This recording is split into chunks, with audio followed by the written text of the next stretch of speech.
Awas, sulit itu bukan berarti nggak bisa dilakukan, bisa. Tapi otomatis mendatangkan kemudahan. Yakni Rasul kalau lagi dalam safarnya mau berhenti sholat 5 waktu bisa nggak? Bisa. Menyulitkan nggak? Sebenarnya nggak sulit-sulit amat, tinggal turun. Nggak usah cari parkiran, nggak ada resiko hilang sendal di musola, nggak usah cari rest area. Lebih mudah Rasul kalau mau sholat. Tinggal turun dari ontanya. Tapi udah termasuk kesulitan belum hitungan Allah? Udah termasuk kesulitan. Makanya suruh jamak deh. Tuh, malah kosor yang rubaiyah jadi.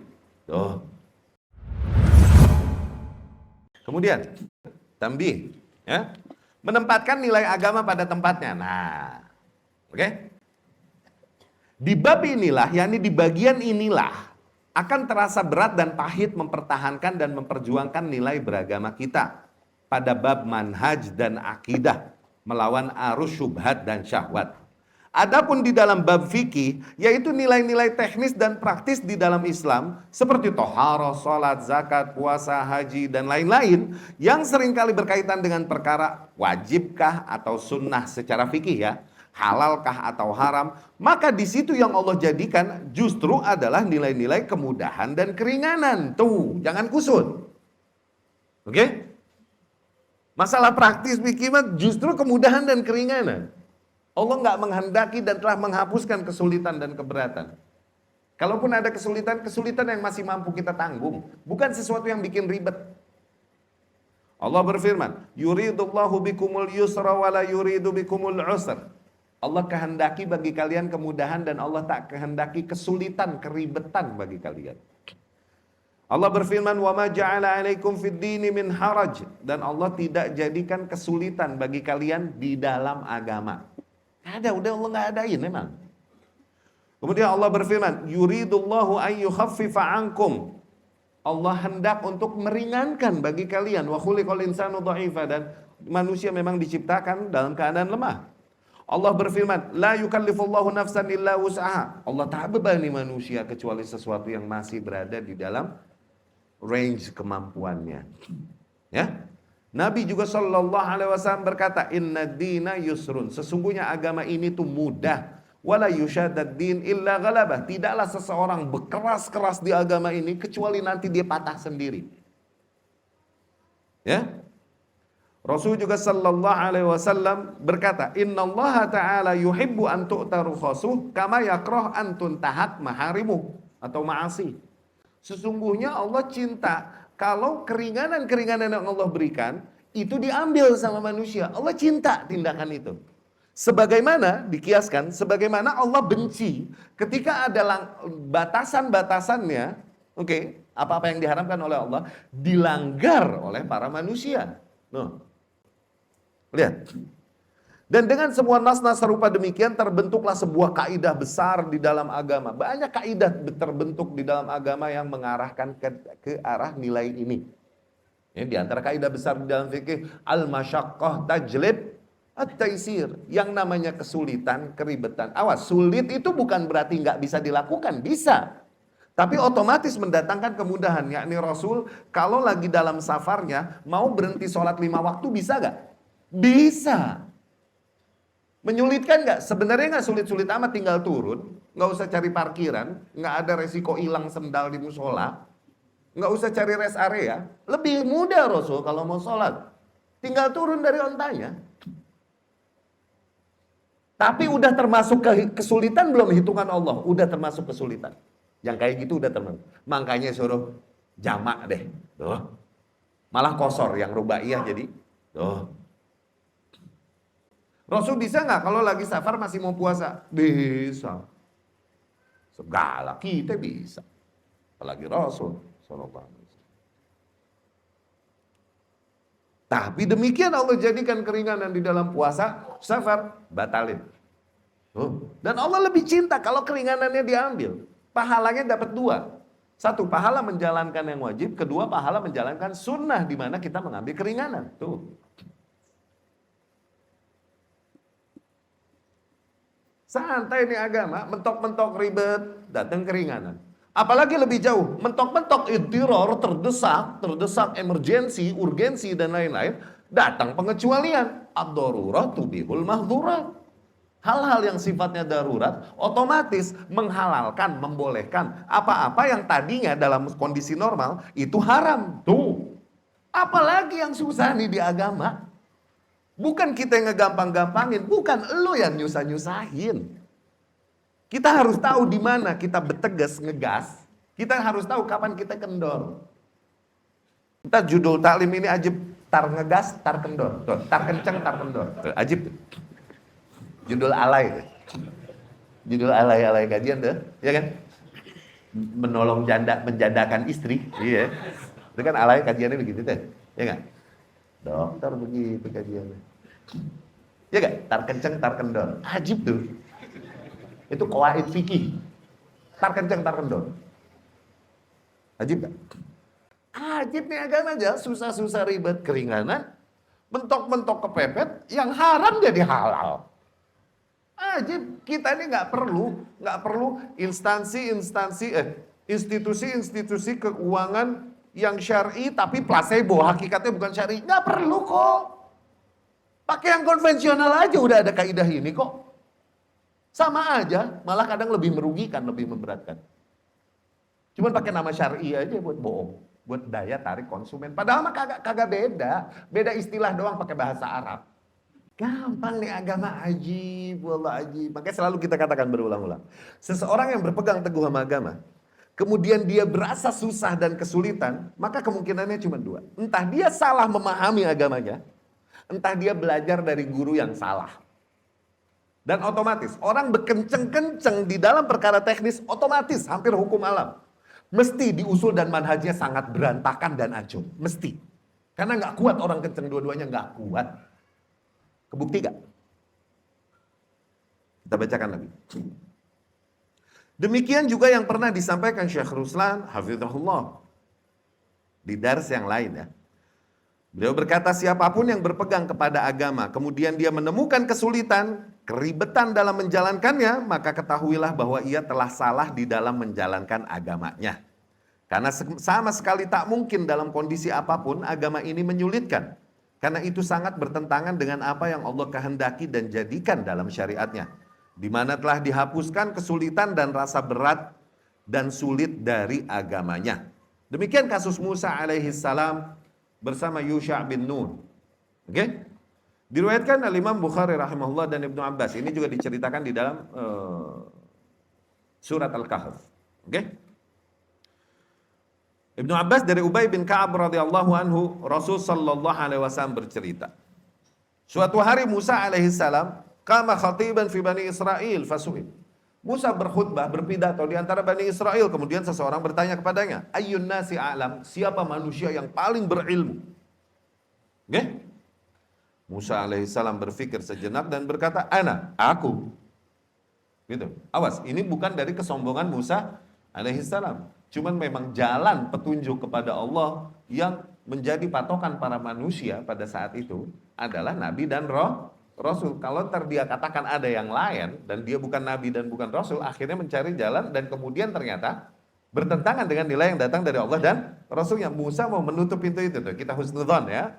Musa mau menutup pintu tersebut, akhirnya jadikan aku sebagai jalan gitu. Aku yang paling berilmu. Oke? Fa'atabahullahu alaihi, akhirnya Allah menegurnya akan jawabannya itu, izlam yaridil ilma ilaih, karena tidak menisbahkan ilmu kepada Allah, yakni dia tidak bilang wallahu a'lam. Oke? Fa'ahallahu ilaihi, akhirnya Allah mewahyukan kepadanya, innali abdan bimajma'al bahrain huwa a'lam min. Aku punya seorang hamba, dia berada di dua titik pertemuan dua laut. Dia lebih berilmu darimu. Majma' Bahrain. Ini fenomena alam yang terjadi di Mesir. Oke? Air warnanya beda nih di laut ketemu. Rasanya beda. Ada satu titik garis di situ. Ini yang dibilang daerah Majma' Al-Bahrain. Di Mesir ada. Ini tempat wisata. Oke? Ini jadi fenomena alam. Kata Allah, aku punya hamba yang saleh dan dia jauh lebih berilmu daripadamu. Temui dia di Majma' Bahrain. Di sebuah tempat di mana ketemunya dua air di dalam lautan. Ada Majma' Bahrain. Oke? Disuruh Musa ke sono. Musa berkata, ya Rabbi wa kaifa li bih? Ya Rabbi, bagaimana aku dapat mengetahui dan mengenalnya? Allah berkata, ta'khudh ma'ak hutan. Kau bawa ikan bersamamu. Tuh, bawa ikan. Mancing. Bawa ikan. Taj'alhu bimaktal. Bawa ikan di keranjang. Oke, buat bekal. Haitsu ma faqadtal hut fahuwa tham. Dan nanti di sebuah spot di mana kau kehilangan ikanmu, oke, maka dia udah berada di situ tuh hamba soleh. Tuh begitu. Cirinya dari Allah demikian ya. Dapat gak? Fa'akhadha hutan, akhirnya Musa membawa ikan bekalnya, faja'alahu bimaktal, dan menaruhnya di keranjang. Kemudian intalak ma'ahu bifatah Yusha' bin Nun alaihi wassalam, dan dia berangkat bersama seseorang yang membantunya, pemudanya, yang bernama Yusha' bin Nun alaihi wassalam. Hatta idza ataya as-sakhra, sehingga mereka sampai kepada sebuah batu yang besar. Wada'a ru'usahuma fanama, dan mereka beristirahat di situ dan menaruh kepalanya, yakni berbaring, dan mereka pun tertidur. Wattarabal hutu fil maktal, tiba-tiba lagi tidur, nih ikan kelepak-kelepak di dalam ranjang, hidup lagi. Fakharaja minhu, dan bahkan keluar dari keranjang tersebut, fasaqata fil bahar, dan jatuh ke laut, wattakhadha sabilahu fil bahri saraba, dan dia kemudian menuju laut dengan cara yang sangat aneh. Wa amsakallahu 'anil huti jaryatal ma' fasar 'alaihi mithlat taq. Bahkan Allah menahan air dari ikan tersebut sehingga ikan tersebut berjalan di air itu seolah-olah di dalam terowongan. Fenomenanya begitulah. Terjadi demikian ketika mereka sedang istirahat. Yusha bin Nun melihat hal itu. Falamma staiqadha nasiya sahibu ayyukhbirahu bil hud. Dan ketika mereka udah bangun, nih Yusha bin Nun lupa mengkabarkan kepada Musa alaihissalam yang terjadi barusan tuh. Yang terjadi ketika mereka istirahat. Fantalaqa baqiyata yaumiha wa lailatihima, dan kemudian mereka meneruskan perjalanan sampai sehari semalam penuh.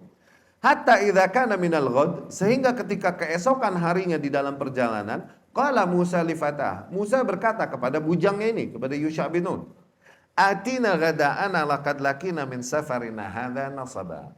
Coba bagi sini makanan kita, bekal makanan kita. Sungguh betapa perjalanan kita ini telah meletihkan kita. Gitu kata Musa alaihissalam. Walam yajid Musa nasab hatta jawaza al-makan alladhi amarallahu bih. Rasul berkata, tidaklah Musa menemukan rasa letih dan capek sehingga dia melewati jatah perjalanan yang Allah suruh dia. Tuh. Ngerti gak? Kalau cuma sampai di titik yang Allah suruh dia nggak bilang capek dong. Tapi berasa capek luar biasa ketika apa? Bablas. Paham gak arah omongan anak kemana? Paham gak? Tapi sebenarnya Musa bisa aja nggak jalan ke sono? Bisa aja kan? Sulit itu bukan tidak bisa dilakukan. Iya kan? Kesulitan otomatis mendatangkan kemudahan. Sulit itu bukan sesuatu yang nggak bisa dilakukan, bukan. Dapat? Oke? Qala lahu fata, akhirnya Yusha berkata, araita idh awaina ila sakhrah, tidakkah kau ingat ketika kita beristirahat kemarin di sebuah batu itu? Inni nasitul hut, aku lupa itu ikan. Wa ma ansanihi illa syaitan, dan tidaklah membuatku lupa kecuali syaitan an adzkurah, untuk menyebutkannya, melaporkannya kepadamu. Wattakhadha sabilahu fil bahri ajaba, dan betapa ikan tersebut akhirnya berusaha menyampai laut dengan cara yang luar biasa deh, gitu. Oke? Dapat ya? Nah, di situ Nabi SAW bersabda, tidaklah Musa menyebutkan keletihan kecuali setelah ia melewati jarak perjalanan yang lebih dari yang Allah telah perintahkan padanya. Dapat gak? Hah? Syekh Ruslan hafizahullah berkata, man ishtakalak, maka siapapun yang mengeluh kepadamu, annahu yatamassak biddin fayajid an-nasab, bahwasanya dia dengan berpegang teguh kepada nilai agama kemudian mendapati kesusahan, watta'ab, dan keletihan, kesulitan, keribetan, fakul lasta ala sabil, maka katakan padanya, sungguh engkau tidak berada di atas jalan yang tepat. Roji' wanzur fi amrik, coba murojaah lagi, Coba muhasabah lagi, hitung-hitung lagi. Satajidu dasisatan fil batin au khalalan fil zahir. Maka niscaya kau akan temukan dasisah fil batin, yakni ide-ide, bisikan-bisikan yang nggak tepat, yang nggak seharusnya. Oke? Bisikan syaitan, karena syaitan seringkali membungkus was-wasnya dengan bentuk ketakwaan. Padahal keringanan yang Allah berikan cuma dibikin was-was, jangan nanti ngeremehin, nanti memudah-mudahkan. Syaitan membungkus was-wasnya seolah-olah dengan bentuk kewaroan, ketakwaan. Padahal itu was-was setan. Sehingga akhirnya kau menghindari keringanan-keringanan dan kemudahan yang Allah berikan bagi. Ini kita bahas waktu itu di bab was-was. Dapat? Au khalalan fil zahir, atau kau akan temukan memang keliru di dalam praktik zahirnya. Demikian agama harusnya. Emang gampang, bukan kita yang gampang-gampangin, lu yang nyusah-nyusahin. Dan mana yang lebih dekat kepada genre agama? Gampang apa susah? Ya ngegampangin tuh ya nggak salah-salah amat. Sebenarnya mah, kalaupun ya gampangi dari batasan yang memang diberikan syariat juga ya salah. Gampangin dalam artian meremehkan syariat Allah Subhanahu wa ta'ala. Tapi kemudahan yang memang syar'i, rukhsah yang memang syar'i yang Allah berikan, maka itu hak. Ya. Demikian para sahabat radhiyallahu anhu di dalam beragama hakikatnya. Mereka hakikatnya justru kaum yang paling santai di dalam menerapkan agama, berangkat dari dalamnya keilmuan mereka tentang hal ini. Oke? Ibnu Mas'ud radhiyallahu anhu berkata, "Man kana mustannan falyastan biman qad mat." Barang siapa yang mau bertauladan, maka agar dia bertauladan kepada orang-orang yang telah mati. Fa innal hayya la tu'man 'alaihil fitnah. Karena orang yang masih hidup, dia masih belum aman dari fitnah kelak. Ulaika ashab Muhammad. Orang-orang yang telah mati maksudnya adalah mereka, para sahabat-sahabat Muhammad sallallahu alaihi wasallam. Kanu afdal hadhil ummah. Mereka adalah yang terbaik, manusia-manusia yang terbaik di umat ini. Abarroha quluban, manusia-manusia dengan hati yang paling tulus. Wa a'maqaha ilman, dan manusia-manusia yang paling dalam ilmunya. Wa aqalluha takallufan, dan paling sedikit takallufnya. Tuh, bahasa gue, paling nyantai. Bukan gue itu yang ngomong, bin Mas'ud itu. Ikhtarahumullahu li sahbat nabiyyi. Allah telah memilih mereka untuk menemani perjuangan nabi mereka, wali iqamat dinih, dan untuk mendirikan agamanya. Ya, semakin seseorang bertambah ilmunya, maka semakin dia bersikap wasat, di tengah, dan lebih dekat dengan jalan tengah. Sebaliknya, semakin kurang ilmu seseorang, maka semakin ia jauh dari sikap wasat dan bijak. Meluasnya wawasan seseorang dan pengetahuannya terhadap perbedaan para ulama dalam berbagai permasalahan ilmiah, serta kemampuannya meneliti dan mencermati dalil-dalil mereka akan memberinya kemampuan dalam memahami dan berpikir seimbang. Hal ini juga akan menjauhkannya dari semangat-semangat beragama yang tercela dan sikap-sikap berlebihan yang buruk, hulu. Semakin seseorang meluas dan mendalam ilmu dan wawasannya, semakin ia faham di bagian mana dari agama ini yang tak boleh ia tolerir dan berkompromi, dan di bagian mana dari agama ini yang hakikatnya di situ Allah jadikan dan berikan bagi manusia kelapangan sebagai bentuk rahmatnya. Jadi jangan kebalik dalam bersikap. Perkara-perkara yang seharusnya kita nggak boleh tolerir dan kompromi, seperti kasus-kasus usul dan manhaj. Para jahil dan da'i-da'i menyimpang tersebut justru berluas-luas dan begitu fleksibel dalam perkara demikian. Kasus pemilu dan kampanye-kampanyenya, mencela-cela penguasa, bergabung dan bermesraan bersama para ahli bid'ah dan lain-lain. Sementara perkara-perkara teknis yang hakikatnya justru Allah berikan di situ kemudahan dan kelapangan, dan ketika berbenturan dengan kesulitan Allah berikan toleransi. Apalah lagi berbenturan dengan kondisi idtirar, emergensi yang mendesak, maka langsung datang otomatis hukum pengecualian. Malah mereka justru berkeras-keras menutup sisi keringanan dan kemudahan di dalam agama, seolah-olah tak ada sisi rahmat dan lembut dari zat yang maha membuat syariat ini. Para dai dan orang-orang menyimpang tersebut hakikatnya keder dalam beragama. Entah berangkat dari kejahilannya akan hakikat agama ini, atau berangkat dari hawa nafsunya yang mendominasi hati. Bahkan seorang Imam Sufyan Ats-Tsauri rahimahullah, dan dia orang yang terkenal dengan ketakwaan, kewaraan, dan kezuhudannya. Di antara quotes yang diriwayatkan darinya dan dikenang dari zaman ke zaman, beliau rahimahullah berkata, innamal ilmu atau innamal fiqhu indana ar-rukhas anit thiqat. Sesungguhnya yang dianggap ilmu oleh kita, yang dianggap memang beneran fikih, yang di pemahaman yang mendalam oleh kita, adalah keringanan-keringanan yang datang dari para ahli ilmu yang well trusted, yang terpercaya. Tuh, rukhsah justru yang ilmu dari para ahli ilmu. Amma tasydid, adapun bekeras-keras, bekenceng-kenceng, fayuhsinuhu kullu ahad, itu masih apa juga bisa. Nggak usah luas, nggak usah dalam ilmunya, cukup sengke sama terjemahan. Itu dah Imam Sufyan Ats-Tsauri rahimahullah. Rukhsah yang dimaksud di sini adalah rukhsah yang memang syar'i, bukan zillah ya, bukan nawadir juga. Bukan zillah, bukan nawadir, sebagaimana yang dikatakan Sulaiman At-Taimi sama siapa Al-Auza'i, idza tatabba'ta rukhasa kulli ulama ijtama' fika syarru kullu. Apabila kau mengikuti dan mengumpulkan rukhsah dari setiap ahli ilmu, maka seluruh keburukan akan berkumpul padamu. Itu lagi ngomongin zillah, lagi ngomongin talfiq. Talfiq adalah sikap di mana dicari dari tiap madhab yang ajib-ajib, yang gampang-gampang. Oke? Masalah khomer, oh Hanafi deh, nggak wajib.